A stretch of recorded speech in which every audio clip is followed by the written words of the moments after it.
talk winners and losers with our financial expert, Rob Black. Good morning, Rob. Good morning, Daria. So it looks like stocks are slightly higher. What gives? Yeah. It's an interesting week. We're ending earnings season for the first quarter of the year. We're moving to the second season, the second quarter of the year, but we're also moving into a week where we have interest rates going to move higher tomorrow by the Federal Reserve.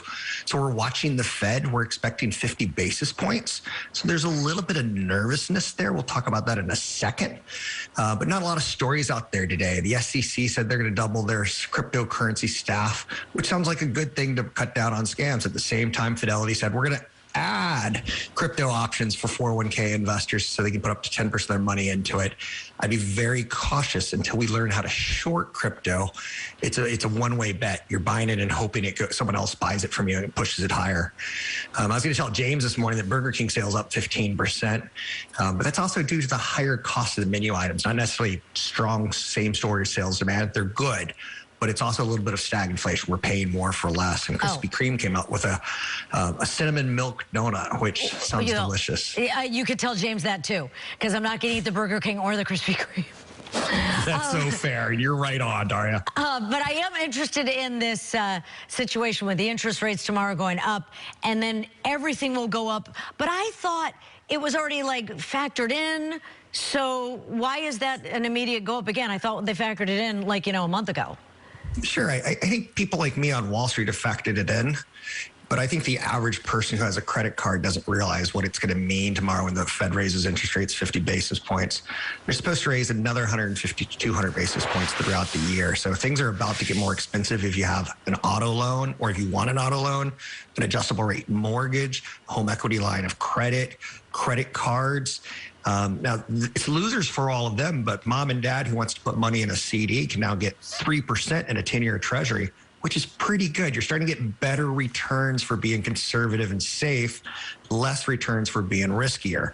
$5,000 credit card, you're going to see a $193 monthly payment increase on interest.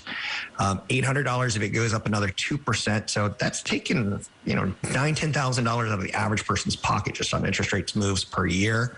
An adjustable rate mortgage is going to change from 3.8% to 5.8%. And on $600,000, that's an extra $720 a month. You do the quick math, that's almost $9,000 a year. So that's why interest rates matter. And I would just say if you have an ARM, a loan, a HELOC, a credit card, know that you're going to be shelling out more for interest, which means you get less for more of your money. Right. Okay. And then lastly, you're saying that the movie industry is a winner? Because I'm kind of curious about that. I know there have been big movies, and I've been to one in the past year, I think. I just went.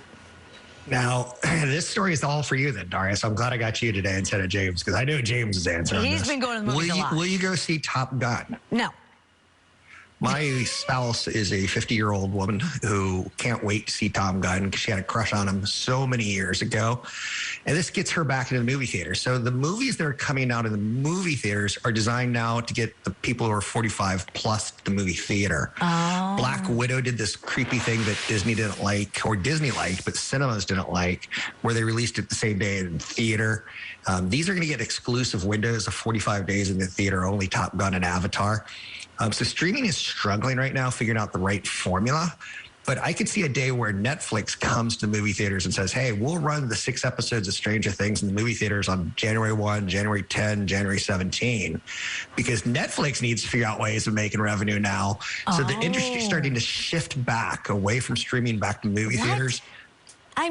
Okay, so I'm shocked at that because the Nicolas Cage movie came out, and I thought, well, that one I'd like to see. And I was bummed that I couldn't watch it. And if Netflix said we'll have it in a month, or I even had to pay HBO, and I would have waited, but I had to go to the theater.